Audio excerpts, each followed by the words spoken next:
Agarda ingliz tilini boshlayotganimda kimdir menga mana shu 5 ta maslahatni berganida men 6 dan 5 olmagan va tezroq native speaker bo'lgan bo'lardim. Mana shu narsa bu oxirisi. So'zni qancha ko'p yodlasang, san ingliz tilida darajang shuncha oshadi va sen bemalol ingliz tilida gaplasha olasan. Bu umumiy. Agar siz definition bilan so'zlarni yodlamasangiz va uni o'zingizning hayotingizga aktiv tarzda ishlatmasangiz, so'z yodlaganlaringiz barchasi esingizdan chiqib ketadi va bular shunchaki passiv voice bo'lib qoladi. Maslahatlarni o'zimning tajribamdan kelib chiqib aytmoqman, chunki meni juda ham ko'p haqiqiy ingliz o'rtoqlarim va ingliz tilida gaplashadigan juda ham ko'p chet el o'rtoqlarim bor. Chunki men YouTube'da blog qilaman. Bu do'stlarim bilan bo'lsa Discordda biznes kursida tanishgan. Zamonning o'zi qiyin emas. Biz ularni shunchaki o'zimiz qiynalashtiramiz. Masalan, biz ham aytamiz-ku, men kecha qo'yganimda bunaqa bo'ldi, lekin biz buni qanaqadir zamonga tiqmaganmiz o'zimizning tilda.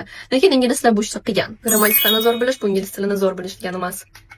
Inglizlarni o'zi ham juda ham ko'p boshqa qiladi, qachonki ular ingliz tilida gapirayotganda he works deb biz gapirsak, ular he work deb gapirishi mumkin. Xullas, grammatika inglizlar uchun bu oxirgi darajada.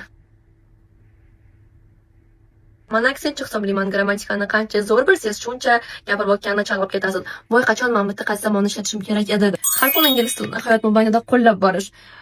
Deraza ochayotganingizda ham, do'stlaringiz bilan gaplashayotganingizda ham, telefonda gaplashayotganingizda ham, har bitta ishda ingliz tilida o'ylash, fikrlash. Bu juda ham полезный informatsiya bo'lgan men o'qituvchim tomonidan va ko'proq podkast eshitish. Men maslahat bermayman, muzika eshitib ingliz tilini oshirish, chunki muzikada juda ham grammatikali buzilib ketadi.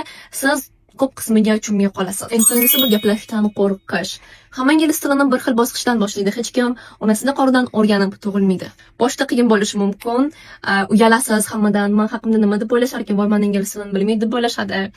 Deb o'ylashingiz mumkin, lekin ishoning, ular ham siz o'tgan bosqichdan o'tgan, ularda ham sizdagi qo'rquv bo'lgan. Qancha ko'p ошибка qilib o'rgansangiz, bu sizga shuncha foydali bo'ladi. Maslahatim ingliz tilini inglizlar bilan gaplashing. Chunki ular siz ustidan kulmaydi, naborot sizga yordam beradi. Bu maslahatlarni o'zimning tajribamdan kelib chiqib aytmoqman, chunki meni juda ham ko'p haqiqiy ingliz o'rtoqlarim va ingliz tilida gaplashadigan juda ham ko'p chet el o'rtoqlarim bor. Chunki men YouTube'da blog qilaman. Bu do'stlarim bilan bo'lsa Discordda biznes kursida tanishganman. Agar qiziq bo'lsa, meni YouTube kanalimga va meni Instagramdagi pejimga obuna bo'lib qo'ying.